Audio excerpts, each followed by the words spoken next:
তো হ্যালো বন্ধুরা, তোমরা কি জানো আমি এখন কি করছি?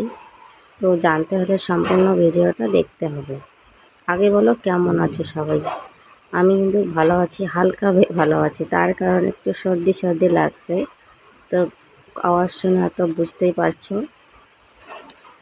তো এখন আমি দুপুরে রান্না করব। দুপুরের রান্নার মধ্যে দেখো যে ঢেঁকি শাক তুলে রাখছি। তো এখন এগুলো বাছবো। তো এখন পোকা টোকা থাকে অনেক সময়। ঢেঁকি শাকে কিন্তু মানে কেমন কালো ধরনের কাঠ পোকা মানে বলে আর কি, ওগুলো থাকে। তার জন্য ভালো করে দেখেই বাছতে থাকে। যেহেতু বর্ষাকাল, এখন এগুলো আমি বাছছি। আর গরমও যা পড়েছে, মানে রোদ নেই কিন্তু গরম অত্যাধিক এরকমটা। তো যেহেতু গ্যাসে রান্না করি, তো আগে এগুলো সবজি টবজি সব কিছু রেডি করে নিতেই হবে। তার জন্য আর কি শাকটা বাছছি। তারপর তো দেখতে থাকো। আর বর্ষাকালে কি হয় বলো তো? বর্ষাকালে ফেভারিট শাকের মধ্যে কিন্তু এই ঢেঁড়ি শাকটা। ঢেঁড়ি শাকটা কিন্তু ভীষণ ভালো লাগে। তো তোমাদেরও কি ভালো লাগে? যাদের ভালো লাগে কমেন্ট বক্সে লিখে যাবে।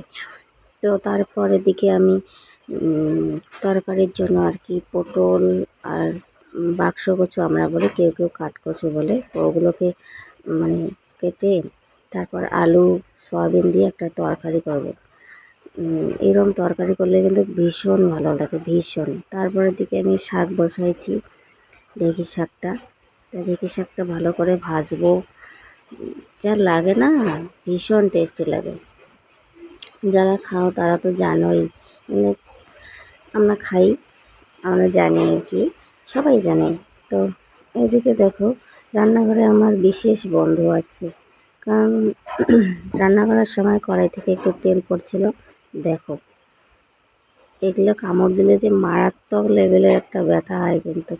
তারপরে দিকে আমি রান্না করতে করতে খাওয়ার কথাই ভুলে গেছি। তার জন্য চিড়া একটু ভিজিয়ে নিলাম। তো চিড়াটা এখন চিড়াটা খাবো। তো এখন খাচ্ছি, কারণ রান্নাও করতে হবে আর পেটের মধ্যে প্রচুর ডন মারছে। তো ভাবলাম যে তরকারিটা হতেই থাক, কারণ তরকারিতে জল টল মানে ঢালা হয়েছিল। তো তরকারিটা সিদ্ধ হতে থাক, এদিকে আমি খাই। কারণ দুপুরে সবাইকে দিয়ে তারপর খেতে হবে। তো অতক্ষণ তো আর সময় অতক্ষণ তো আর থাকতে পাবো না। তার জন্য আর কি ওদিকে চিড়া ভিজা খাচ্ছি।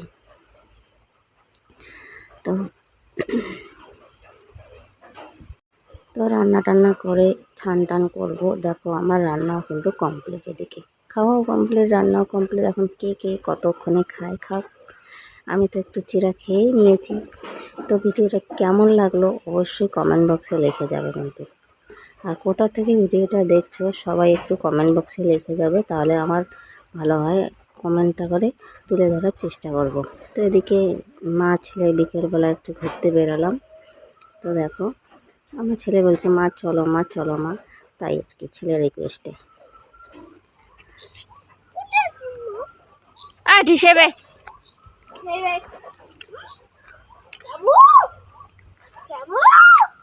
ভয় খায় রে।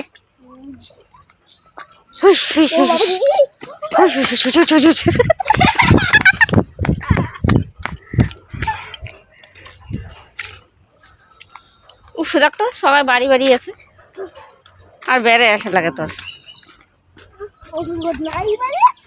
হ্যাঁ সবার বাড়ি গেছে নাকি দেখ, তাহলে সারার বাড়ি যাওয়ার পাই।